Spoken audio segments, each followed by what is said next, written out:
tell you what would be cool.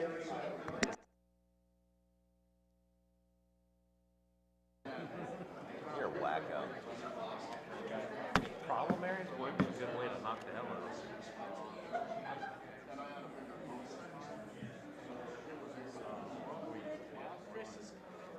Yes, right. Okay. If we get everyone to sit down, Dr. Rosenberry is up next. He always pretends to sleep when I'm too.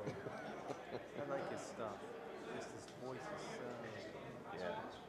He makes me look like I'm frantic. Wow, and even worse than that is Mary Jo. Yes. Yes. It's not what they say. It's the way they sound. I know. Oh my God. Tom, can you close that door, please? Can you pull that door closed? He's got the hearing of a 9-year-old. And the attention span of a 3-year-old.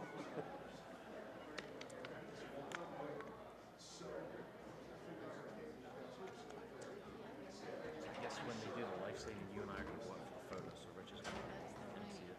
Yeah. You didn't close the door.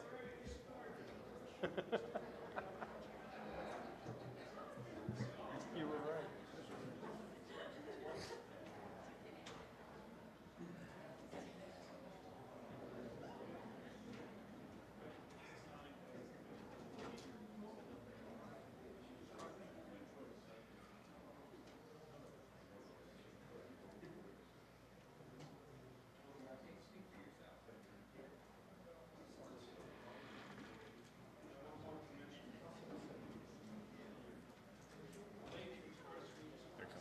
There we go. That's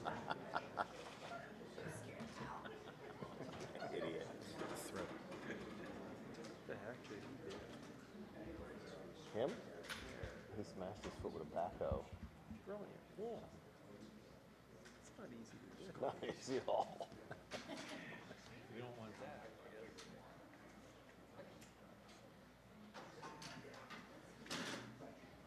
All right, Chris, it's all yours. It's cutting off a little bit. Okay.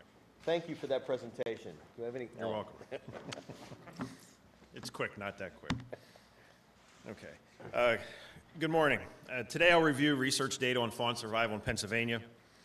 In addition to results from our most recent fawn survival study, I'll provide comparisons with the previous fawn study. I will also provide information on how these results affect our deer management program. The first fawn survival study occurred in 2000 and 2001.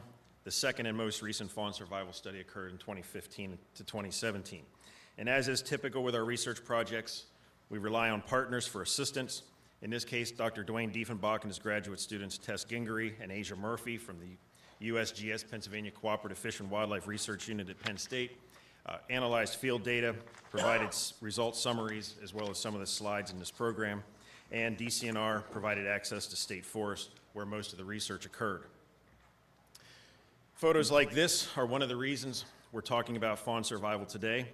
As evidenced by this photo from Bedford County, there is no question that predators kill fawns in Pennsylvania. They always have and they always will.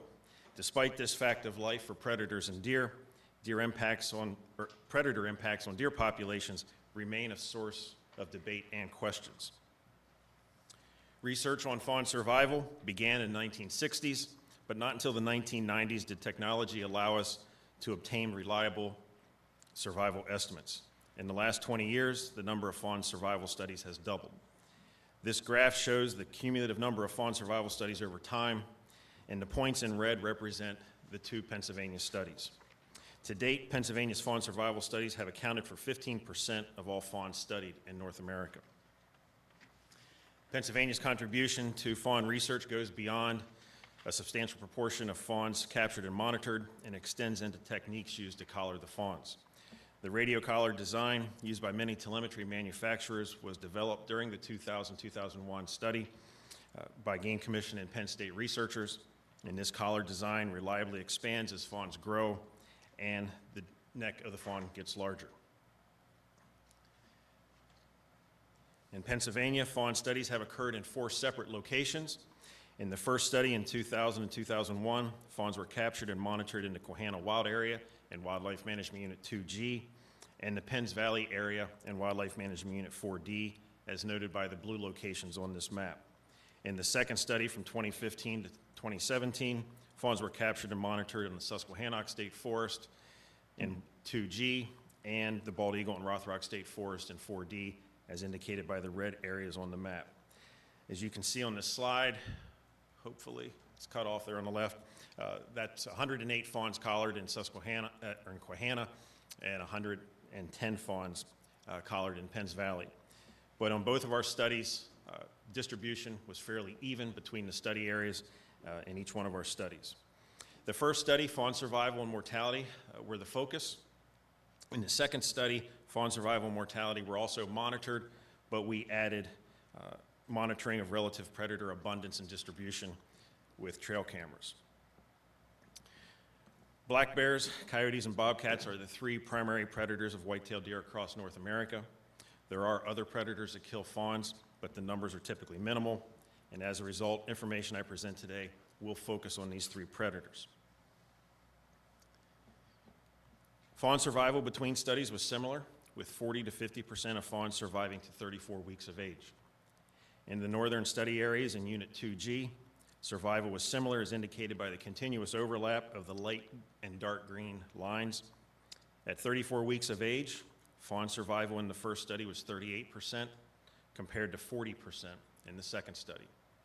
In the central study areas in Unit 4D, survival was similar, as indicated by the orange and brown lines. At 34 weeks of age, fawn survival in the first study was 53%, compared to 51% in the second study. For the typical fawn born in Pennsylvania, the 9th week after capture represents the end of their most vulnerable period. The 26th week represents the hunting seasons, and the 34th week represents post-hunting season survival. Most mortalities were caused by predators. In the northern study areas in 2G, predators caused 70 to 75% of the mortalities across the two studies. In the central study areas in 4D, predators caused the most mortalities in the second study, but human activities caused the most mortalities in the first study. In a recently published article by one of the graduate students on this project, landscape type was identified as a factor affecting fawn mortality causes. This study looked at published data from 26 studies in 16 states, including Pennsylvania studies. Results from this analysis indicated that in mixed habitats, in other words, habitats or landscapes with forest and agriculture, predation was less of a mortality factor than in forested landscapes. In this graph, the brown bars represent the mortality causes on the Penns Valley study area from the 2000 and 2001. The Penns Valley study area was a mixed landscape with forest and agriculture. And similar to other mixed landscapes across the nation, predation accounted for fewer mortalities, but human-caused mortalities were higher. Our other three study areas were forest landscapes with 80 to 90% of the land area forested, and similar to results from across the nation, predation was the primary mortality cause.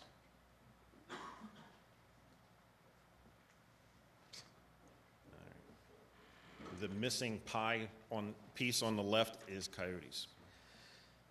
Bears and coyotes remain our top predators. In both the first and second study, bears and coyotes accounted for about 70% of all the predator-caused mortalities. In the second study, bears were the predominant predator on the Susquehannock State Forest. In the Bald Eagle and Rothrock study area, bears, coyotes, and bobcats were similar in terms of the number of fawns that they killed. Deer and predator landscape use was estimated with cameras, and although this wasn't done in the first study, we did look at this in the second study.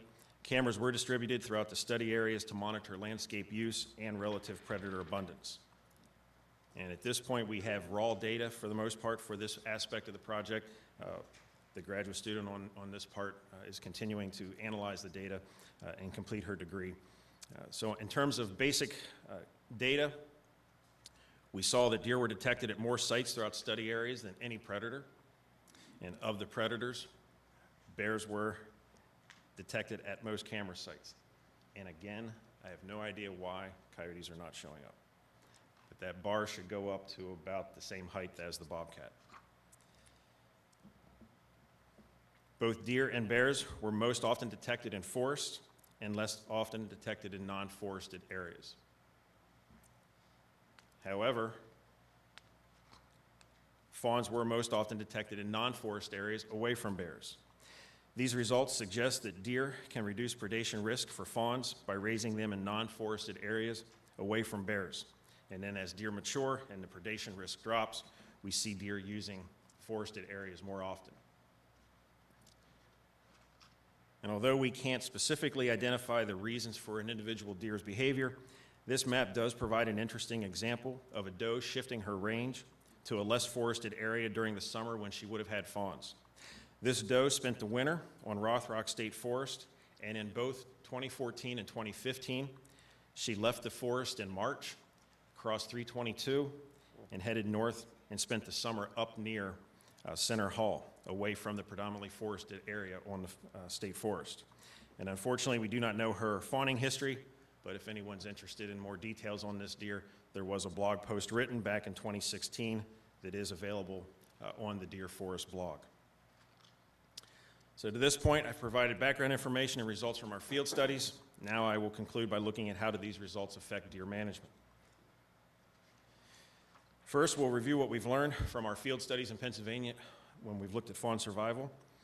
We've learned that in forested areas, predators are the #1 cause of fawn mortality, and more often than not, black bears are the predator taking fawns. Second, fawn survival is consistent. In this graph, the lines represent different studies in the different areas of the state, and these results clearly demonstrate a consistency in fawn survival between the first and second studies over a 15-year period. Third, from other field studies in Pennsylvania, we've learned that adult survival also is consistent across the state. About 90% of deer will survive from one hunting season to the next. And these consistent survival rates create a more straightforward deer management situation in Pennsylvania than other areas where survival varies significantly from year to year. Because of the consistent survival, we can more predictably manage deer population trends by adjusting antlerless harvest. And finally, we've learned that most predator kills occur prior to the hunting seasons. Most predator mortalities occur before the 10th week after capture, which is well before hunting seasons start, typically around the 20th week. And as a result, fawns observed and harvested during the hunting seasons represent those fawns that have, for the most part, survived predators. We've documented the effects of predators on fawns in Pennsylvania, and we include predator impacts as part of the Game Commission's deer management program. Each year, we monitor fawn-to-doe ratios in the harvest. Because most predator mortalities occur prior to the hunting seasons, fawn-to-doe ratios in the harvest provide a measure of predator impact on the deer population. If predators take more fawns, the fawn-to-doe ratio should decline. To answer the question of whether predators are taking too many fawns, we look at deer population trends. Predators are taking too many fawns in Pennsylvania when deer population trends are below objective. In Pennsylvania, there's no evidence that predators are taking too many fawns in any of our 23 wildlife management units. On this slide, the dark green units represent those with increasing deer populations. All other units have stable deer populations. If predator impacts are too high, management options are limited, but some can be effective. Often, the first reaction is to try and control or reduce predator populations. Unfortunately, these actions are often not effective for many reasons. For example, in Pennsylvania, most deer hunters do not support reducing bear populations to increase deer numbers. As a result, reducing bear populations would be difficult from a social perspective. Second, although most deer hunters support reducing coyote populations, having an effect on coyote populations is difficult. At present, hunters can hunt coyotes 24 hours a day, 7 days a week, 365 days a year, and yet coyotes do well in Pennsylvania. These two examples demonstrate the social and biological challenges associated with attempting to control predators for the benefit of a deer population. Fortunately, there is one management action that can be effective should predator impacts become too high, and that is adjustment of antlerless deer hunting opportunities. All across Pennsylvania, reducing antlerless deer harvest will increase deer populations, even in units with abundant predator populations. If deer population trends are below objectives, the most effective method is to increase the deer population is to simply reduce antlerless hunting opportunities. And we can look to past field studies to demonstrate the effectiveness of altering antlerless hunting opportunities. When antlerless hunting opportunities were reduced in 4 units back in 2008, deer populations in each of those units consistently increased in the following years, including in Unit 2G that is home to one of our most abundant bear populations. And based on field data from Pennsylvania, we do not see a need to create new programs or initiatives in an attempt to alter the predator-deer relationship. Pennsylvania deer populations are sustainable with existing predator impacts, and existing programs can be adjusted if needed. In conclusion, predators do and will continue to kill fawns, and there is little from a predator management perspective that can be done. From a deer management perspective, our current plan is designed to monitor predator impacts, and if predators are taking too many fawns, the deer plan is designed to adjust deer harvest as needed to ensure sustainable populations. With that, I'd be glad to answer any questions. Thanks, Chris. Any questions from the commissioners? Yeah, I have a question. Right now, in my area, I think I'm seeing an increase in red fox, but a decrease in the coyote population. Is that seen anyplace else? Not that I'm aware of, no. Okay. I haven't heard of that. But Chris, are the bears and other predators, are they effective at maybe getting rid of the weaker of the population? I mean, that's something you always learned in ecology classes, that, you know, they kind of help in a way get rid of those that can't get away or can't. Is there anything like that in predators that we're seeing? I don't know that we've seen anything like that with fawns. It certainly could play a role, but I don't have the data offhand to be able to answer that question for you. Unfortunately, my answer has to be I don't know at the moment. Any others? All right, thanks, Chris. Appreciate it.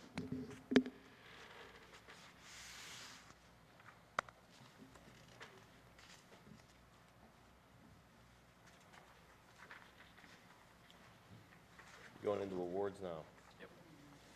Okay, so we're going to do the 25-year employee awards.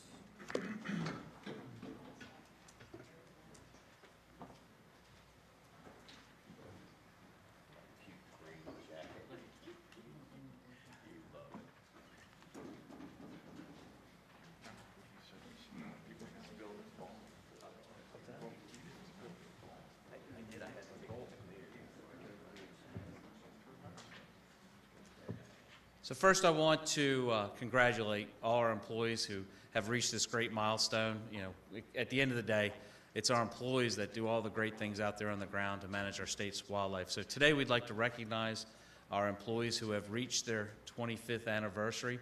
We're going to have you come up, we're going to take your photo, and then later after we break, middle of the day, we'll have you get together for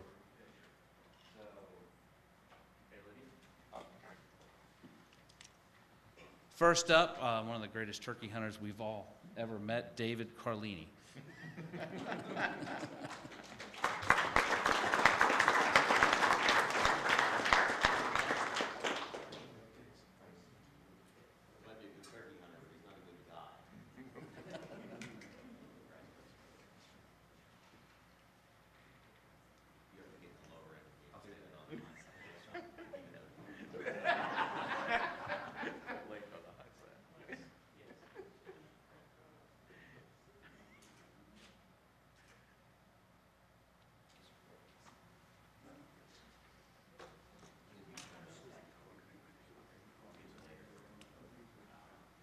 And save that. Thomas Grohall.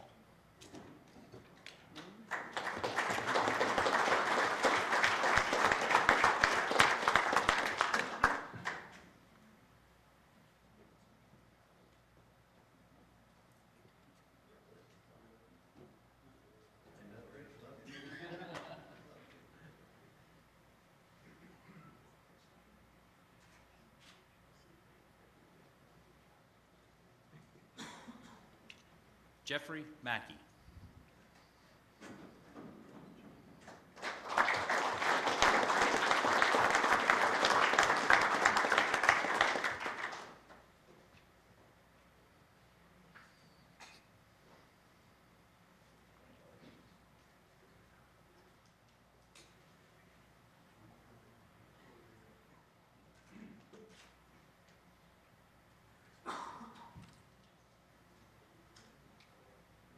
James Mercer. Jim.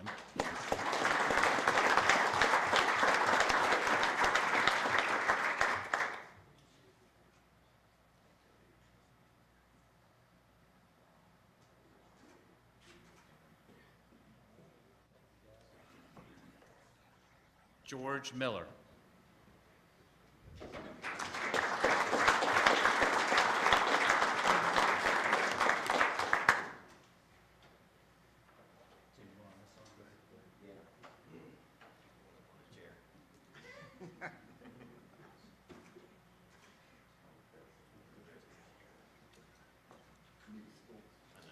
Jeffrey Mock.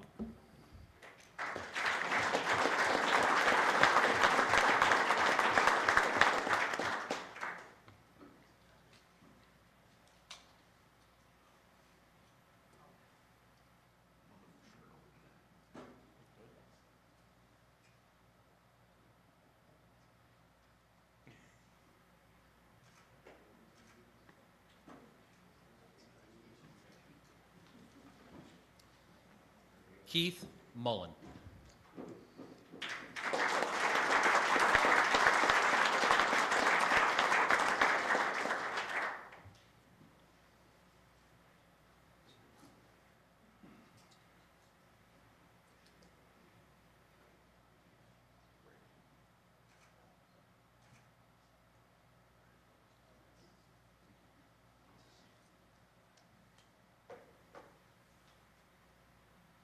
Simon Troyer.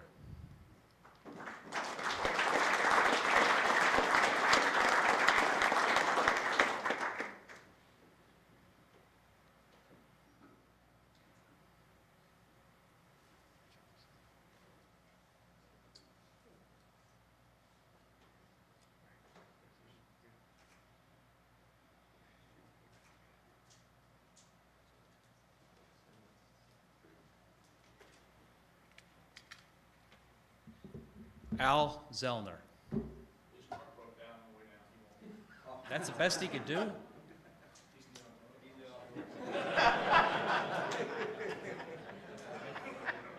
And for our next two, we'd like to do these as a special presentation from one of our new commissioners, Commissioner Fredericks. I'll come up to you.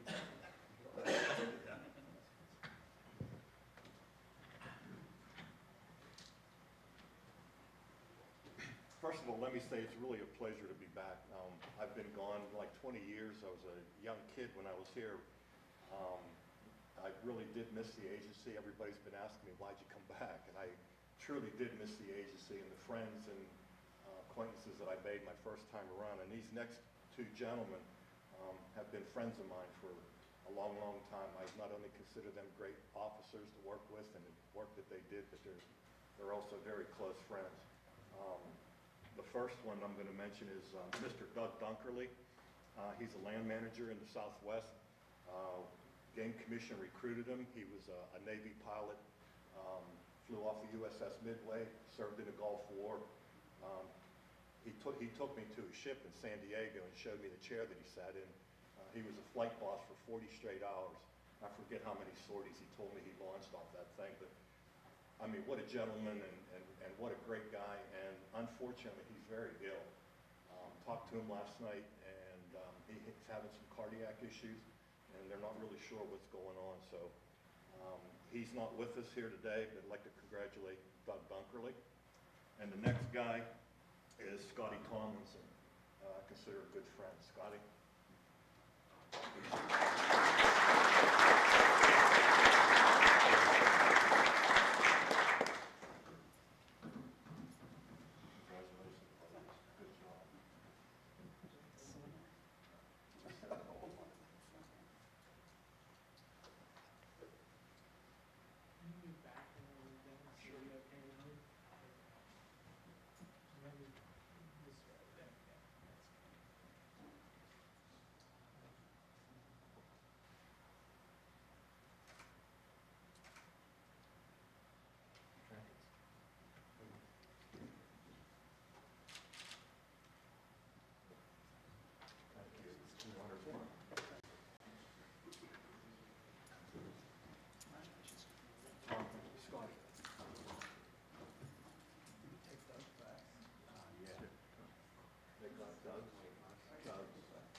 Well, congratulations to our recipients of their 25 years, and thank you for everything you've done for this agency.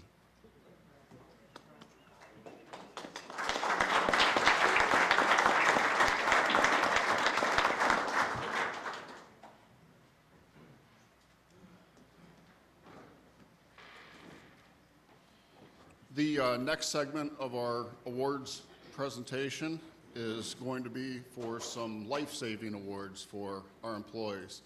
I think it's something that this was a program that was started a number of years ago because we really recognized how much our employees contributed to public safety and things that aren't traditionally considered within the realm of normal agency operations.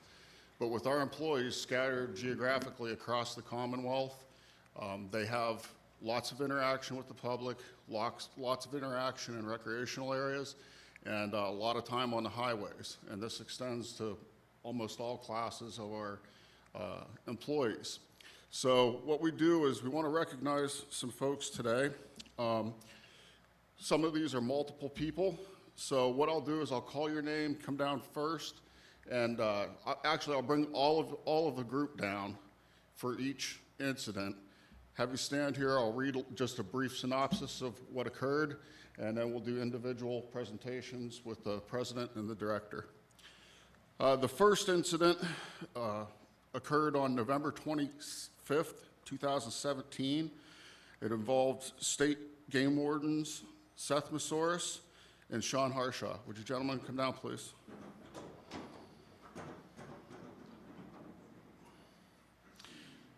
It also involved Deputy State Game Wardens Mike Nelson and Phil Andrachek. I guess Mike's not here? Okay. What happened is these officers were on patrol.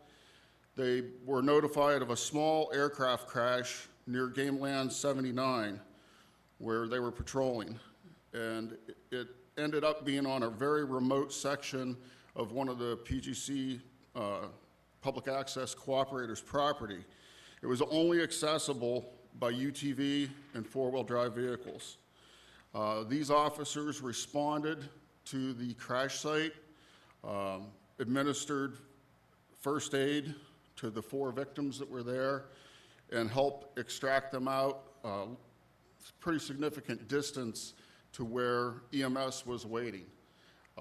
Their response enabled to get these folks to EMS in a timely manner definitely had the potential to save some lives. I want to thank you, gentlemen. Good job.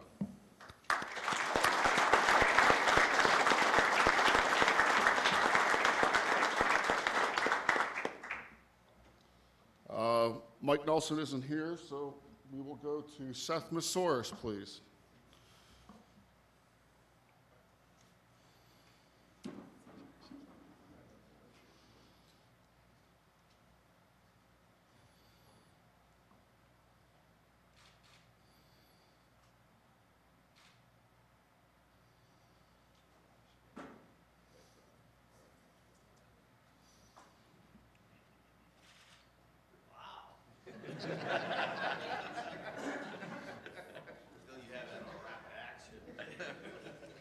Next, I'd like to call Phil Andrachek.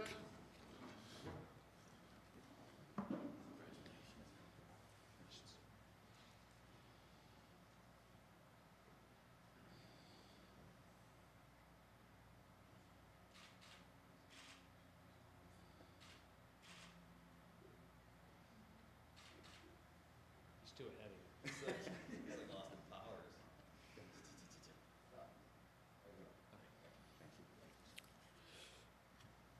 And last but not least, my old classmate, Sean Harshaw.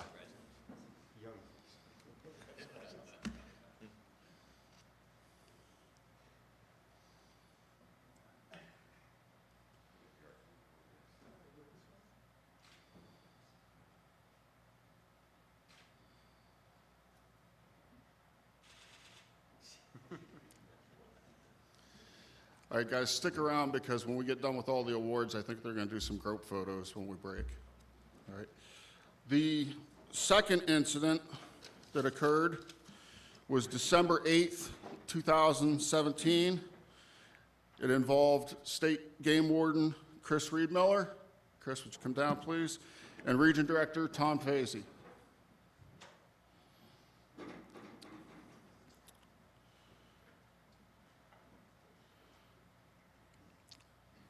These wardens were on patrol on State Game Lands 276. During the course of that patrol, Director Fazy noticed smoke, and the officers went to investigate. They located the source at a residence that had a van and an outbuilding on fire. They found a man that was trapped in the building. State Game Warden Reedmiller ran to the neighbor's house, took a sledgehammer to smash out a wall and extract the man, most definitely saving his life. The officers were also recognized by the local fire department for their actions. Thanks again, guys. Tom, would you come up first?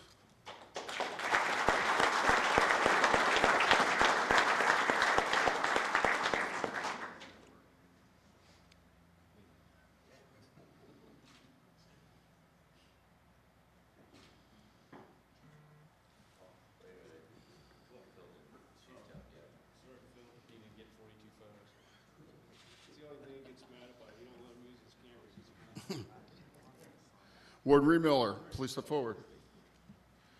Good job, Chris.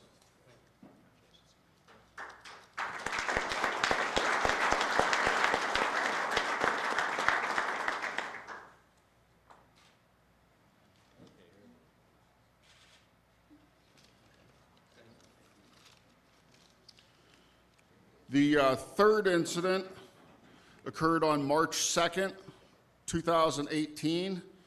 During the legislative bear den trip, which was hit by a major blizzard.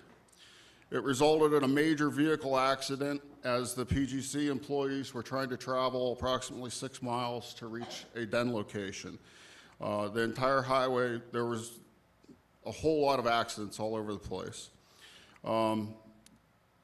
PGC employees, biologist Mark Turnett, Dr. Justin Brown, our wildlife veterinarian, and Region Director Dan Figured were able to move forward into the highway that was completely closed down, multiple people trapped in vehicles. They were able to provide blankets and what first aid they could to the people that were trapped in vehicles and administer what first aid they could because the EMS response was delayed because the storm was so bad. Justin Brown will be here later this afternoon, and I understand Mark Turnett wasn't here, but Dan Figured, would you come down, please?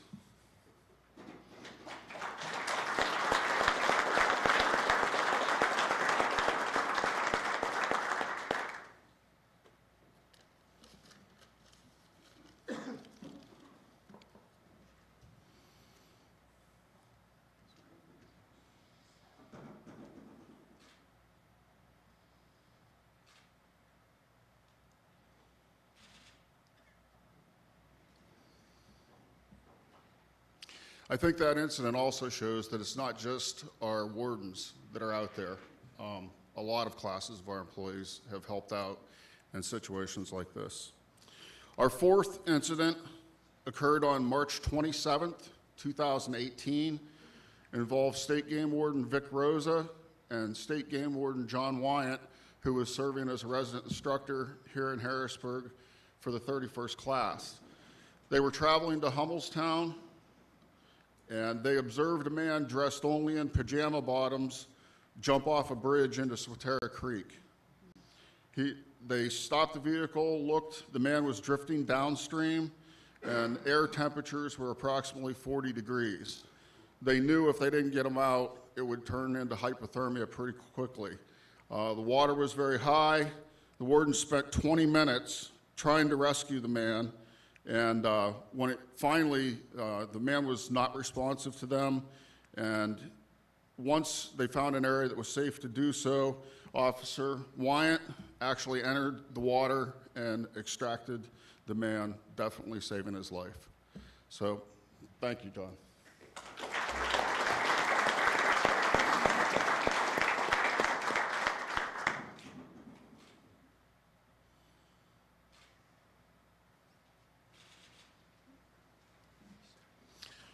that concludes the life-saving awards. I'll turn it back over.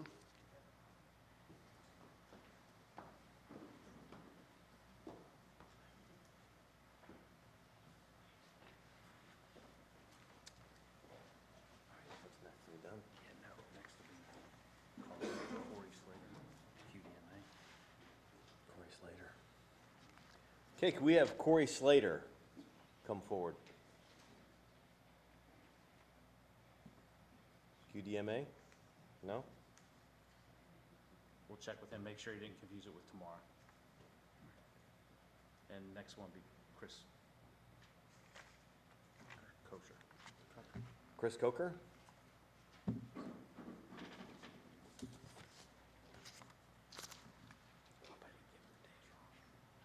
Oops.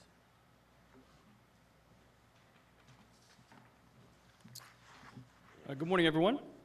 My name is Chris Cucker. I'm the president of Wildlands Conservancy, and I thank you very much for hosting me here today. For the past 40 years, Wildlands Conservancy and the Pennsylvania Game Commission have enjoyed a strategic partnership to protect natural habitat and important outdoor recreation lands. This collaboration, started by the iconic Charlie Neff, along with strong support from the sporting community, has resulted in more than 36,000 acres of land being added to the state game land system. And this effort continues with more than 500 acres currently under agreement to be protected and transferred to the Pennsylvania Game Commission later this summer. I look forward to continuing this amazing partnership. This partnership's strength is a direct result of people involved in making it happen. And today, I'm honored to be here to recognize one of those individuals who has been instrumental and a leader in this effort with Wildlands Conservancy's Friend of the Lehigh River Award. This award is Wildlands Conservancy's annual acknowledgement of individuals, groups, organizations, businesses, or government entities that deserve to be recognized for their commitment to preserving, protecting, restoring, and enhancing the Lehigh River and its watershed. This year's recipient is Dave Mitchell, Director of the North Central Regional Office of the Pennsylvania Game Commission.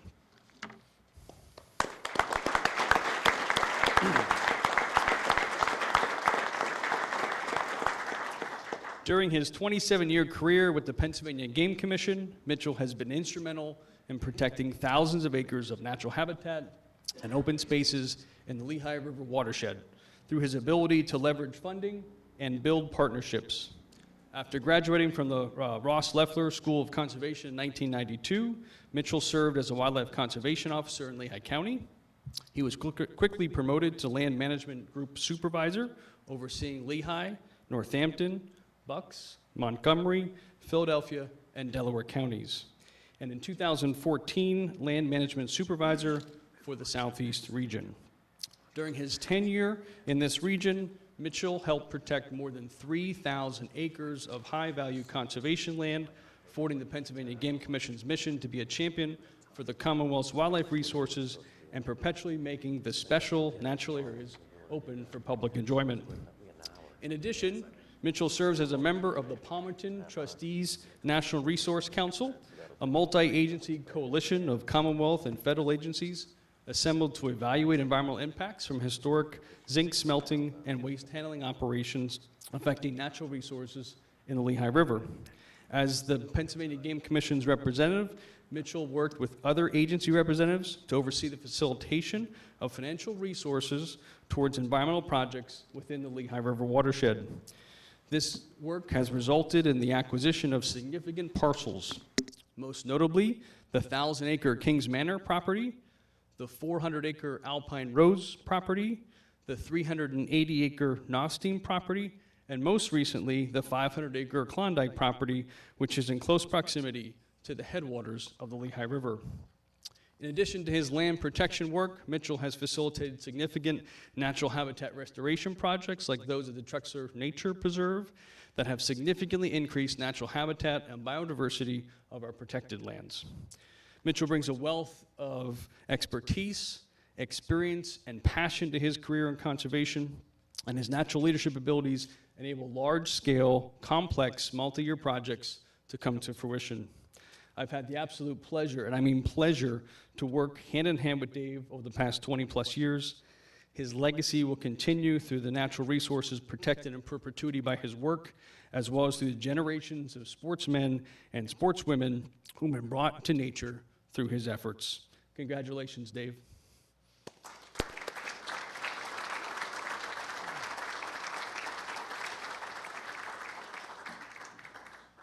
For those of you who can't see, this is actually Dave leading a tour of the Alpine property that we acquired several years ago.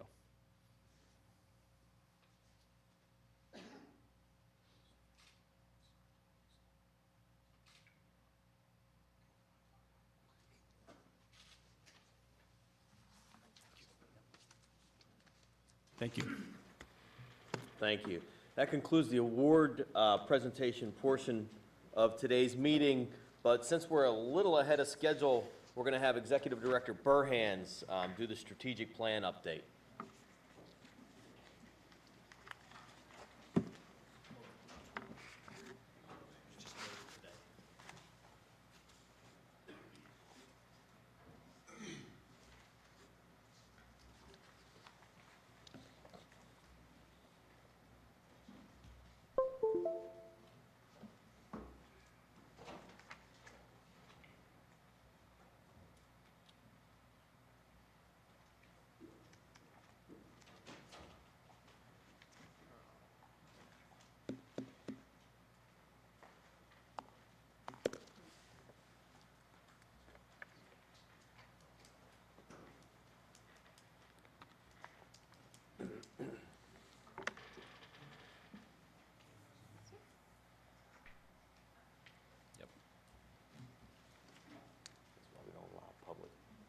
PowerPoint presentations during public comment. Take 2 minutes.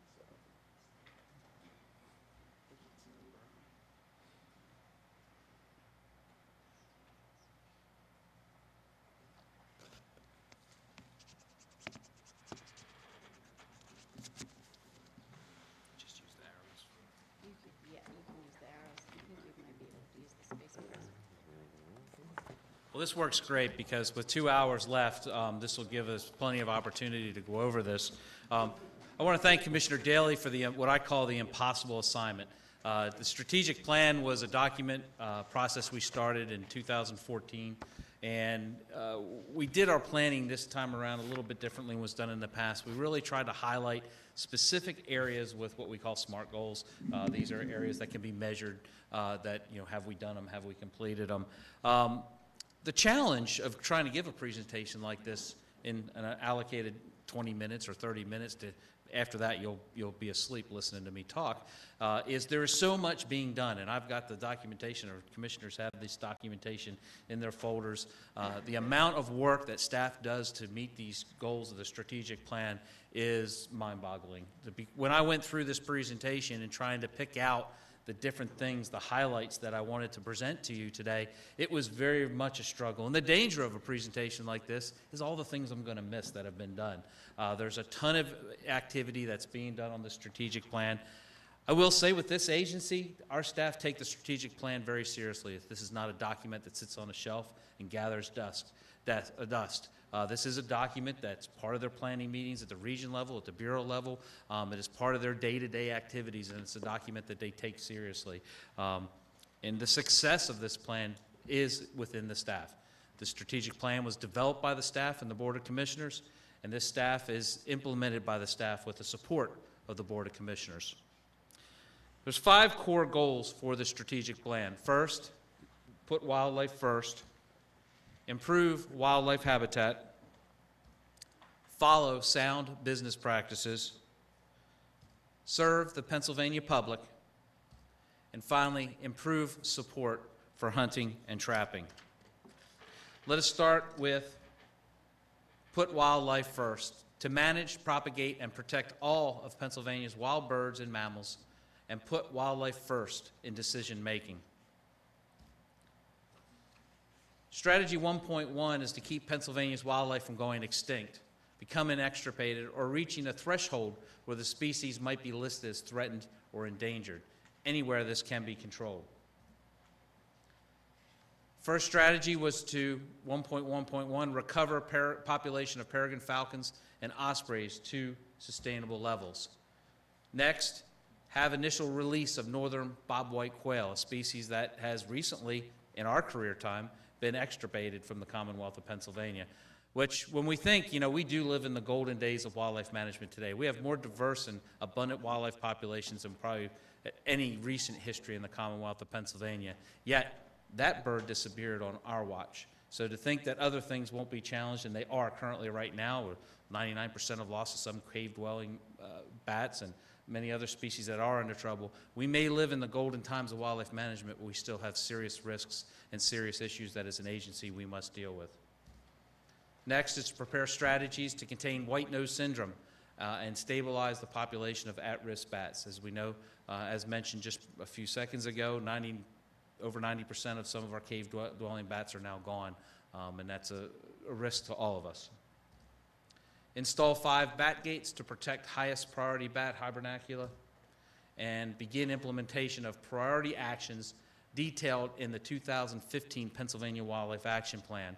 If you're not familiar with the Pennsylvania Wildlife Action Plan, I encourage you to go onto our website and review this plan. It's basically a roadmap for wildlife management for the state of Pennsylvania, with one caution: do not print it out. It's over 1,000 pages, and you will hate yourself later. I didn't check first. So, first strategy, recover peregrine and falcon and osprey. We delisted the osprey in 2017, so we can put a check by that. And there's a plan to upgrade peregrine falcon in September. That'll be proposed in September of 2018 because of the progress we're making with managing these species. Next, prepare strategies to contain white-nose syndrome. And again, I want to commend Bureau of Wildlife Management. Dr. Schnoop have been gathered and reorganized things specifically targeting each one of these strategies. And I am not doing justice for what this Bureau and our staff have done to achieve these goals as it relates to wildlife management issues. I'd be happy to share with anybody who's interested the progress update that's more detailed. But again, I'm just scratching the surface. Modified airflow in 5 bat hibernacula, repaired 6 bat cave gates, and analyzed manipulation of site temperature and humidity to improve hibernating bat survival. Install 5 bat gates by 2020. We can put a check on that, and we'll continue to put up more gates. So just because we've achieved this goal doesn't mean we'll stop there. Next, Wildlife Action Plan, priority actions. And again, the write-up for this is multiple pages long. But a few things that you may have interest in: planted 825 hybrid chestnut seedlings on 15 sites. WAP is an acronym for Wildlife Action Plan. So it cross-references some of the key strategies contained within that plan. A lot of this project was done for wood rats. Planted 1,500 red spruce seedlings on state game lands to enhance flying squirrel habitat. Again, that references the Wildlife Action Plan 1.2.2. Provided nest protection for piping plovers in 2017 and 2018. Again, cross-referencing Wildlife Action Plan 1.1.6. Conducted 34, and you think about these numbers, in 2015, just a little bit ago, conducted 34 bat internal hibernacula surveys, 135 sites that were reviewed since 2015. Deployed 18 MODIS receiver stations in the northwest to the southeast, so that's a project where multiple partners have been involved in. I mean, you can put a little device on a dragonfly, and ours can actually pick up signals. So it allows scientists to track, migrating neotropical migrant birds to anything else that might be coming close to these towers. And it's fascinating work that's being done. Documented 55 peregrine falcon nests, producing 85 fledglings in 2018. Next, 1.2, sustain and enhance game bird, game mammal, and fur bearer populations at sustained hunting and fur-taking levels. We conducted research to estimate the survival and cost-specific mortality of muskrats. Again, muskrats, from what we know, the population obviously is decreasing or is lower. Trying to uncover some of the issues surrounding that. Completed blood sampling of 36 adult elk cows. Again, with our elk herd, looking at During the time when we collect samples, which is during the hunting season, found reproductive or pregnancy rates lower than you would expect.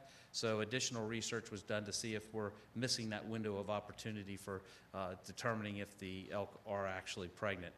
Began phase 2 research on landscape patterns of mosquitoes that infect grouse with West Nile virus. I mean, this is a really exciting project to look at.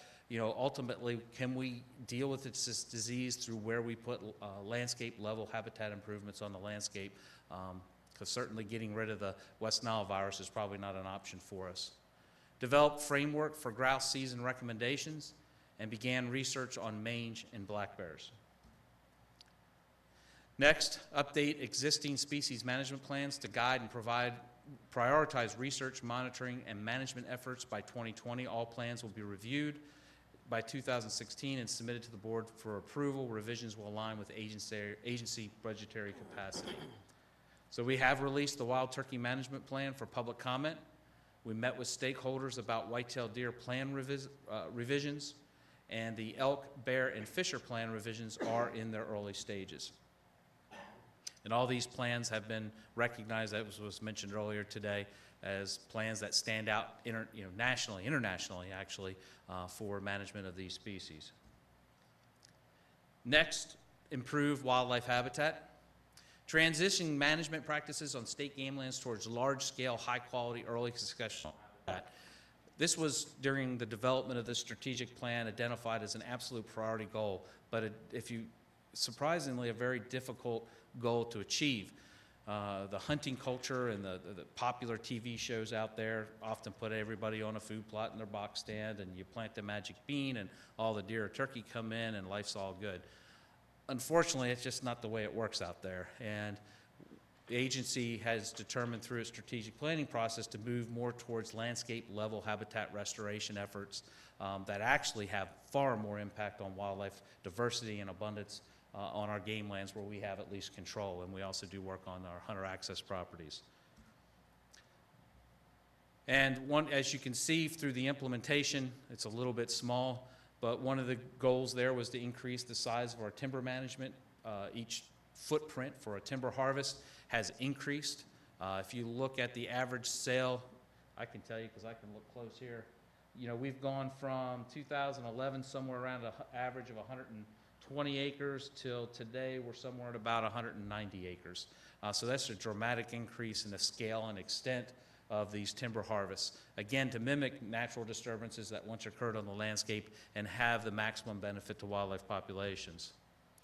Again, another way to look at this, which often referred to as early successional habitat, whether it's grouse, deer, but there's a multitude of other species that need this habitat, and it's actually many of the species that are in decline are associated with these early successional habitats. So we continue to increase the extent or the size of the individual harvest, as well as the total number of acres statewide that we're harvesting to meet the needs and demands of some of these early successional species. Next is increased grassland and young forest habitat on private lands, including hunter access properties. With the change of agriculture, of course, one of the questions is why don't we have pheasants today? And, you know, some would say, well, we need more ag out there because we can have more pheasants. If that were the case, I'd have over pheasants in Lancaster County. So we know that the change of agriculture has had a dramatic negative impact on many of our species of wildlife in the state, especially our small game, early grassland type birds. So to address this, Goal 2.2, habitat on private lands, we've created 5,400 acres of grasslands and young forest on hunter access properties. If this is a new term for you, hunter access properties, we have about 2.5 million acres in the hunter access program. These are where private landowners, at no cost, will sign up their properties into the hunter access program, where hunters, with permission, can gain access to these properties for hunting. So it's a great place for us to do wildlife habitat management improvements using various programs, whether they're Farm Bill programs or the newer program, VEPA HIP, which allows us to put more habitat on the ground for private landowners. Develop state game lands comprehensive management plans that maximize habitat potential. These plans are a big project for the agency, and it took years and years to get these together, but they were well worth the time because they basically lay out how we're going to manage each one of our game lands. To date, we've completed 296 state game land plans, and only 5 plans are left to complete. That is a monumental task for this agency to achieve. 5-year reviews are actually on existing plans are now underway. So in my opinion, the agency gets an A+ for actually taking on and achieving that just a tremendous goal. 2.4, focus state game land acquisition efforts on lands which provide access to existing game lands in sensitive habitats. This strategy was developed during the strategic planning, recognizing that we do have financial limitations to purchase land. We have, by statute, limitations on how much per acre, and there's just only so much out there. But we do know, from a prioritization standpoint, that acquisitions that help us provide better access to existing game lands or sensitive habitats are very vitally important to the agency. And as you can see, that we have continued to acquire game lands. In 2015, we had acquired 439 acres that year. And last year, in fiscal year 2017, we had acquired 4,299.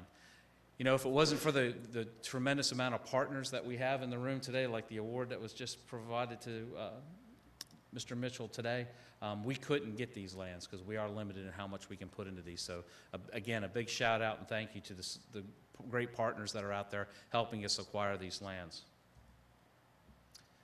Controlled burning, probably one of the most impactful land management tools to ever hit the state of Pennsylvania ever. You know, Pennsylvania was always a state that was always influenced and shaped by fire, either with naturally occurring fires or, since for the last 100+ years, the lack of fire, which has actually caused the degradation of many habitats within the Commonwealth. But with changes to the law that have allowed us to use prescribed fire, it has provided the agency a tremendous tool to help us improve wildlife habitat in the plant communities that are associated with that. Our goal is by 2020 to burn annually 20,000 acres. This year, we now have burned more than 17,000 acres in 2017. So we're on track to continue to meet that goal. One of the key strategies that allows us to meet that goal is through the use of aerial burning, where we're burning 12, 14, 1,800 acres at one time. So those tools that, as our crews become more skilled in handling these more complex and difficult prescribed burns, we're able to get more impact and more habitat management on the ground using this tool. Follow sound businesses practices, you know, and I remember when I first got here, and I remember talking to staff, and I said, you know, we're a business. Now, it looked like I had horns coming out of my head and my eyes were crossed, but at the end of the day, even though we're a government agency, we do have to operate like a business, to use sound-proven business practices to ensure the long-term financial stability and sustain performance improvement and commitment to excellence. I mean, it's what we do as an agency. It's the culture of this agency, which is focused on commitment to excellence and always doing the best job. It's an agency culture that's been there from the start and continues today. To achieve this, we initiated construction. One of the strategies that was actually developed in the strategic plan, which I wish that was larger, but was to initiate construction of the Wildlife Research and Education Facility in State College. This was something that was developed, or this concept was developed probably a decade or plus ago. Staff in the strategic planning process looked at this, and since then, and in consultation with the board, this project is currently canceled. We won't be pursuing that center up there in State College. Reposition dispersed non-law enforcement field staff from home offices.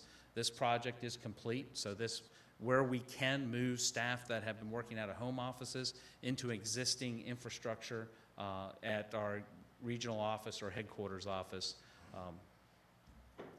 Next, reduced number of in-person staff meetings. Seems like a silly thing, but it's actually a big deal. We spend a lot of time meeting and coordinating, and there's a lot of activities that go on within the agency. One of the tools we use to meet this strategy was the GoToMeeting technology, which allows you to use your computer and be able to work with many regions instead of having all these in-person meetings. We can't replace all in-person meetings, but this strategy has helped us improve our communications and still be able to keep our costs down for travel. Another is send all new board members of the Board of Commissioners to wildlife management training. We have 4 now new ones who will be offered the opportunity to attend this training, as our previous commissioners have attended that as well. So that's ongoing. Build annual revenues to $140 million. Obviously, without a license increase, this strategy is currently stalled. You know, the 140 after the analysis is what we need to meet the increased costs of personnel and costs of everything that keeps going up for the agency under a license increase that's, you know, 20 years since. So that strategy currently has not moved. And review programs to foster increased collaboration and efficiency. Continual cost savings in certain areas shows reinvestments in other high priority areas. So one of the things that we're trying to get at with that strategy is, number one, as an agency, you know, that old, you ever heard adapt or die?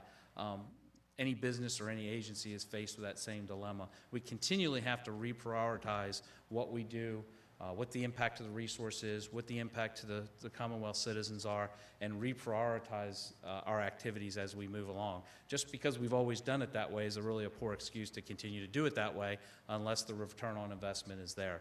So we continue to reprioritize and relook at the programs that we do and make sure that we're making the appropriate investments in the areas that are going to provide the biggest return on our investment.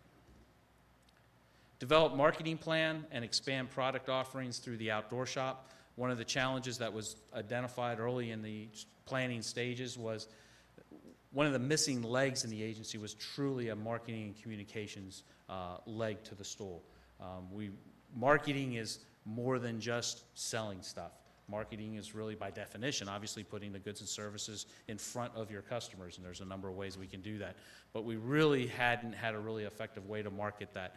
We're close, we're making progress, and we hope in this one strategy with the outdoor shop that we'll begin to develop this in 2018-19, so this year.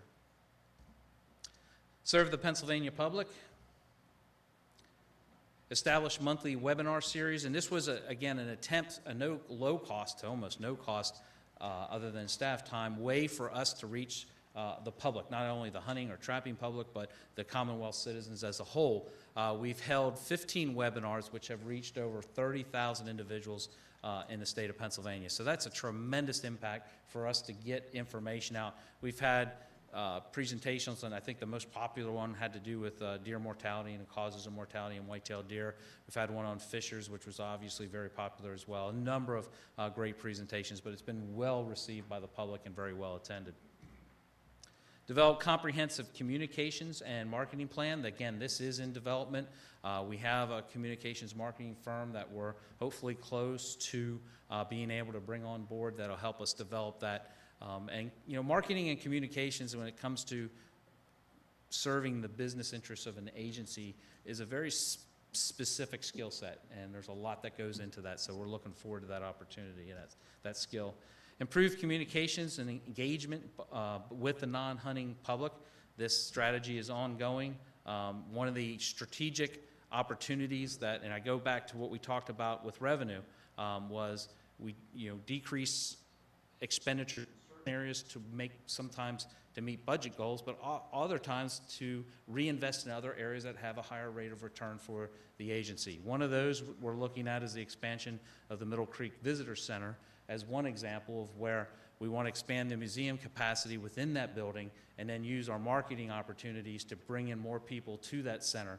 Right now, there's probably 200,000 to 300,000 people that come through that facility every year to look at the snow geese and tundra swans. We hope to increase that traffic throughout the year to engage people in the agency's message. And this is a great opportunity for us to engage all citizens of Pennsylvania that we serve with great messages about wildlife conservation. And what's really neat is the conservation officers of Pennsylvania have worked hard to raise funds to support and finance this project.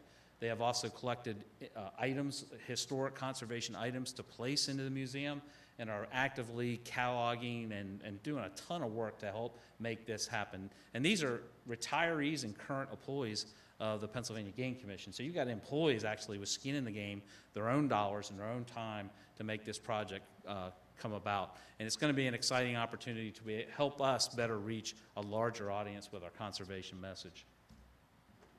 Increase volunteer deputy game wardens. You know, right now, that was one of our goals, is to increase the recruitment of deputies. Right now, we're holding steady. We're looking at some other strategies, but right now, you know, we know nationally volunteerism, whether it's for a volunteer fire department or a nonprofit, is struggling, and we're experiencing that same thing with deputies.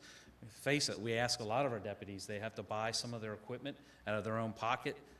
You know, a lot of times they're not being paid for their time out there, and it's hard work. But thank God the ones we have, what is about 325, 345 right now, thank God we have the ones we have and for their service to the agency. I mean, I can't think of any other state agency that has that many volunteers, you know, or people that are willing to do it uncompensated. You know, they're really, truly not volunteers in the sense of that word because of what they do. Develop a plan to reduce conflict between user groups, reduce illegal activities, and reduce damages to state game lands. And this has come about you know, because there are at times conflicts on our state game lands between mountain bike riders or hikers or horseback riders.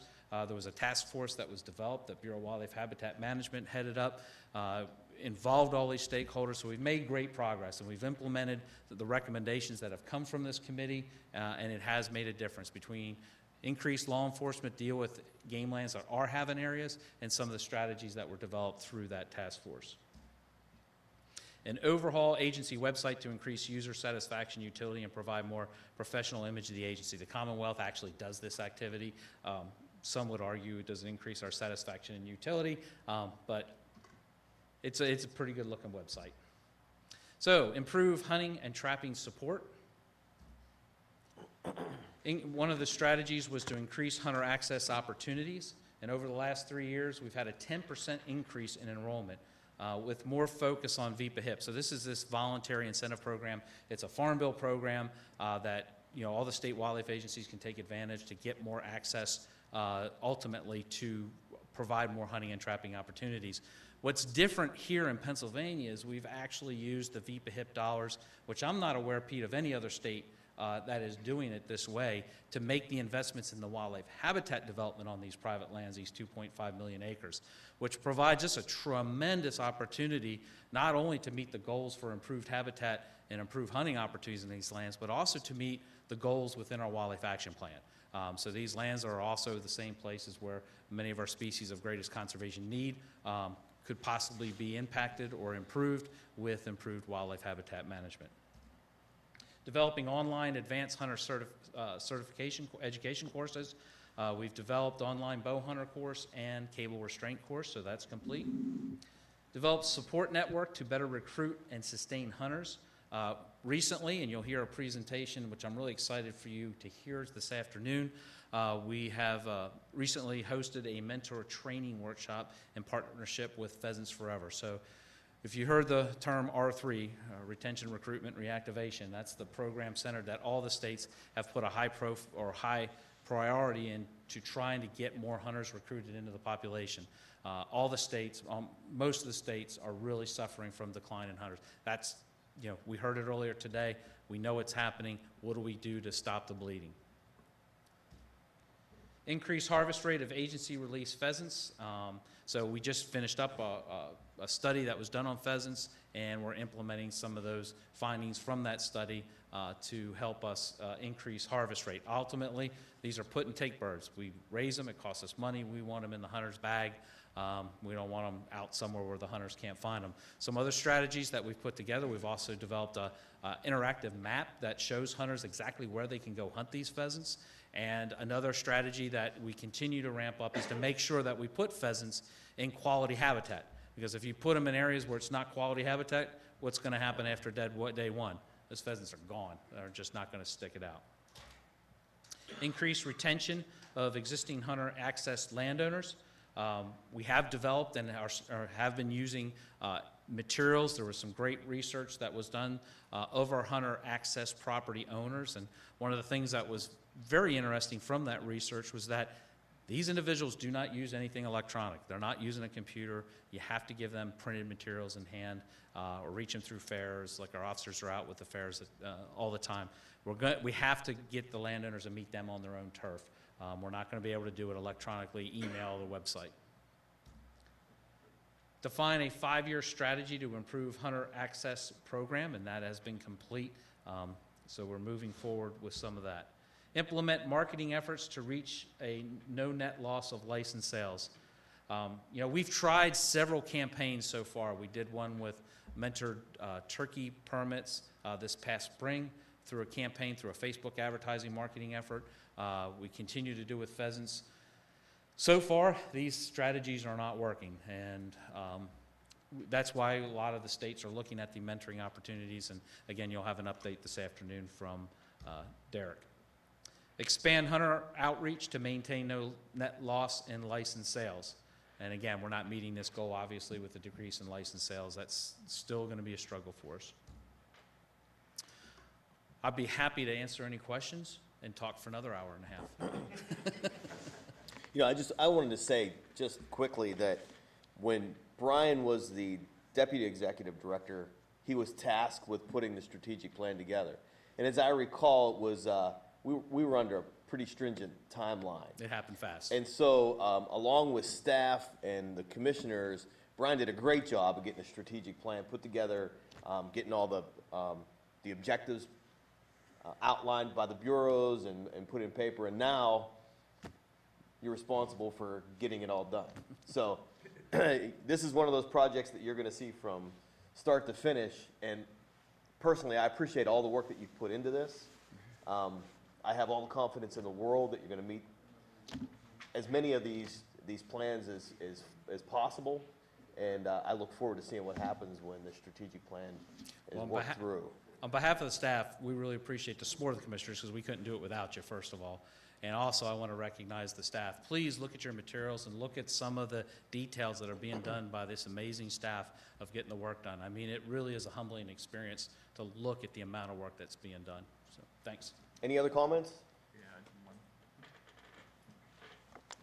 thanks for taking on the impossible task, Brian. I think it's just important that, I've been in private sector for years, and they all develop strategic plans. Most of them sit on the shelf, never get looked at again, and everybody's like, wow, that was a great effort.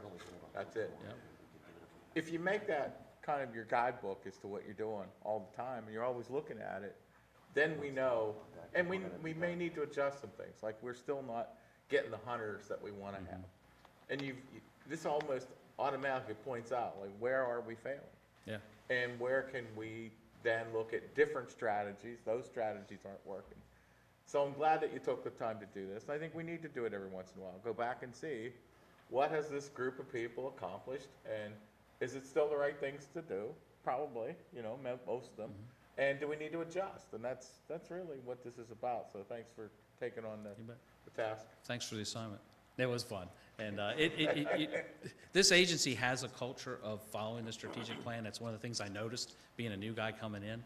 And it's been exciting. And what's really exciting, I'm really excited for 2020 as we get into developing the next strategic plan. Because I've learned a lot from this initial strategic plan. We have annual meetings with each of the regions to get updates of what's working, what's not working, what do we need to be looking at for the next strategic plan. So it's been, you're right, absolutely. Private sector, sometimes they just put them on a shelf and it doesn't go anywhere. But you got to have that to-do list that you look at every day, or if you have my memory twice a day, that keeps you going and moving in the right direction. Thanks, Jim. Any others? Thanks, Brian. Appreciate it.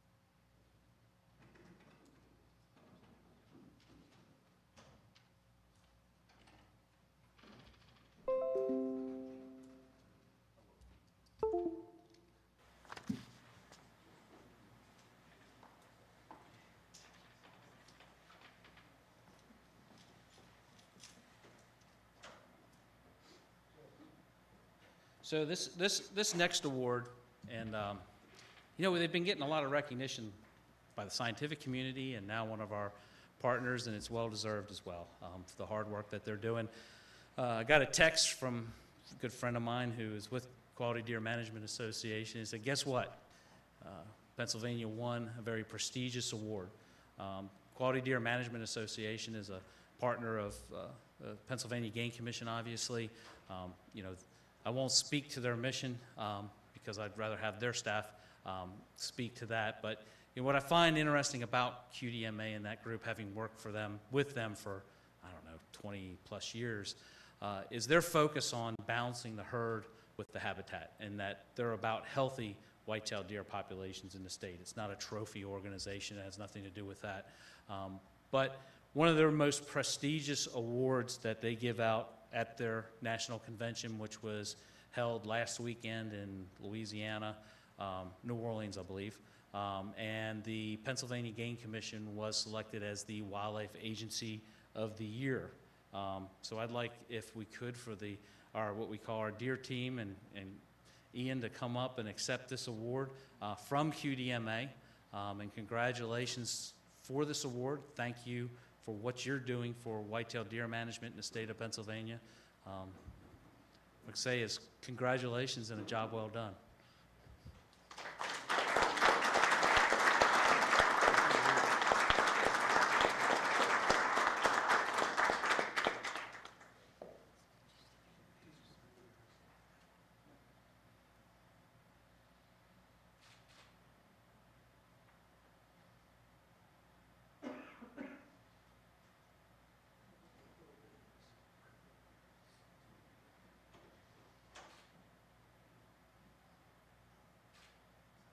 QDMA was supposed to be here, and we might have had a miscommunication, so I know it's probably not their fault. Somehow we must have miscommunicated to them for Corey to be here, but we'll see him tomorrow. We'll probably do a representation, but I don't think you guys will be back.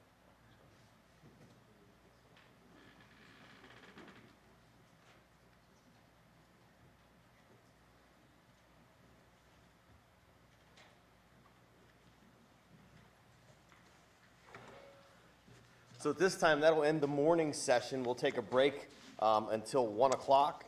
I want to remind all those who were award recipients to meet out in the lobby so we can get pictures taken for you out there. And we'll see you all after lunch. And I just heard from QDMA, Corey